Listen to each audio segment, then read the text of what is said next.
Good morning, नमस्कार, आदाब, सत श्री अकाल दोस्तों। ये है आपके अपने प्रिय डॉक्टर आदि कश्यप, मुंबई शाम मानुस। खोया हुआ तारा और एक छोटी सी रोशनी लेकर आया हूं इस कहानी को। मुझे उम्मीद है कि आपको यह कहानी अवश्य पसंद आएगी। Episode number 2032। दोस्तों, बहुत समय पहले की बात है। आकाश गंगा के एक शांत नीले कोने में एक नन्हा तारा रहता था जिसका नाम था झिलमिल। झिलमिल बाकी सभी तारों से थोड़ा अलग था। जहां बाकी तारे गर्व से अपनी तेज रोशनी फैलाते थे, वहीं झिलमिल की रोशनी बहुत ही धीमी और नाजुक थी। उसे अपनी इस कम रोशनी पर बहुत शर्मिंदगी महसूस होती थी। मैं कितना बेकार हूं, वो अक्सर बुदबुदाता। मेरी रोशनी इतनी कम है कि धरती पर रहने वाले बच्चे शायद मुझे देख भी नहीं पाते होंगे। एक रात तारों की सभा में सबसे बड़े और सबसे चमकीला तारा ध्रुव ने घोषणा की कि मित्रों, आज रात हमें धरती पर एक विशेष काम करना है। हमें अपनी रोशनी से उस रेगिस्तानी इलाके को रोशन करना है जहां एक अकेला यात्री भटक गया है। सभी तारे उत्साह से चिल्लाए और अपनी रोशनी को और तेज करने लगे। झिलमिल ने भी कोशिश की, लेकिन उसकी छोटी सी लो केवल हल्की सी झपकी लेकर शांत हो गई। उसे लगा जैसे सब उसका मजाक उड़ा रहे हैं। शर्मिंदगी और निराश में झिलमिल ने एक भयानक फैसला किया। उसने खुद को तारों के समूह से अलग कर लिया और तेजी से फिसलते हुए आकाशगंगा के किनारों की ओर चला गया। वो इतना अकेला महसूस कर रहा था कि उसे अब अपनी रोशनी की कोई परवाह नहीं थी। अगर मैं किसी काम का नहीं हूं तो मुझे यहां से दूर चले जाना चाहिए, उसने सोचा।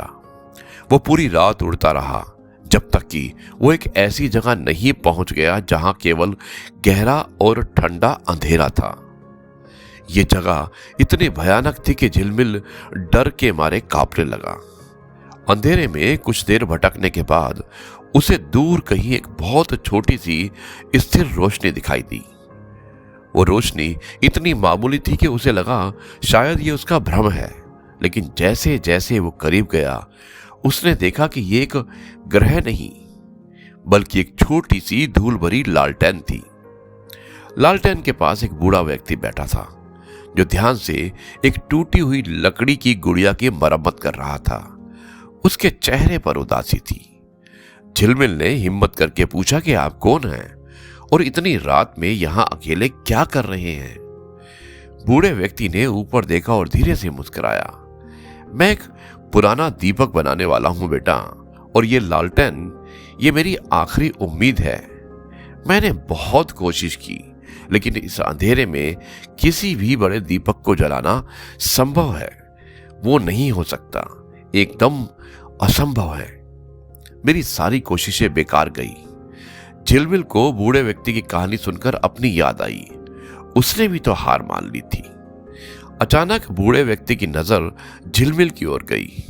अरे, तुम एक तारा हो, लेकिन तुम्हारी रोशनी इतनी कम क्यों है? झिलमिल ने उदास होकर सारी बात बताई कि कैसे वो अपनी कम रोशनी के कारण खुद को बेकार समझता था और भाग गया।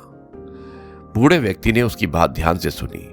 फिर उन्होंने उस छोटी सी लालटेन को उठाया और कहा, देखो मेरे दोस्त, इस दुनिया में दो तरह की रोशनी होती है। एक वो जो ऊपर से आती है, चमकीली, शक्तिशाली, और दूसरी वो जो अंदर से आती है, छोटी लेकिन स्थिर और उद्देश्यपूर्ण। तुम्हारी रोशनी शायद उतनी चमकीली नहीं है झिलमिल, लेकिन ये शांत और लगातार है। क्या तुम जानते हो अंधेरे में सबसे ज्यादा उपयोगी कौन सी रोशनी होती है? वो जो इतनी कोमल हो कि वो खुद अंधेरे में भी ना खो सके।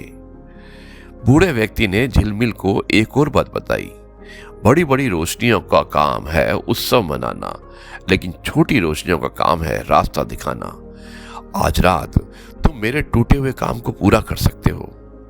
उन्होंने झिलमिल को धीरे से अपनी हथेली पर लिया और टूटी हुई गुड़िया के अंदर जहां उसका दिल होना चाहिए था वहीं रख दिया। जैसे ही झिलमिल को गुड़िया के अंदर रखा गया, उसकी छोटी सी रोशनी ने जादू कर दिया। वो गुड़िया जो अब तक धूल और निराशा में थी, हल्के से जगमगाने लगी। उसकी रोशनी बाहर तो ज्यादा नहीं फैली, लेकिन गुड़िया के अंदर उस बूढ़े व्यक्ति को वो सब कुछ साफ दिखाई देने लगा जिसकी उसे मरम्मत करनी थी। बूढ़े व्यक्ति की आंखों में आंसू आ गए। शुक्रिया मेरे नन्हे तारा, तुम्हारी रोशनी ने मुझे उम्मीद दिखाई और मेरे काम को एक मकसद दिया। उस पल झिलमिल को अपनी कीमत का एहसास हुआ। उसकी रोशनी भले ही छोटी थी, लेकिन वो अकेलेपन को दूर कर सकती थी और किसी के काम को पूरा कर सकती थी। उसे समझ आया कि हर चमकने वाली चीज को सबसे चमकीला होने की जरूरत नहीं है, उसे बस सच्चा होना है। दोस्तों, इस तरह झिलमिल ने सीखा कि असली ताकत बड़े होने में नहीं, बल्कि अपने होने में है। हर छोटी रोशनी दुनिया के एक अंधेरे कोने को रोशन करने की क्षमता रखती है। दोस्तों, अब मैं इस कार्यक्रम को यहीं पर समाप्त करता हूं और कल आपसे एक बार फिर से मुलाकात होगी कुछ नई बातों के साथ। मुझे उम्मीद है कि आपको यह कहानी पसंद आई होगी और अब सिर्फ इतना ही कहूंगा, जय गुरु जी, शुक्राना गुरु जी।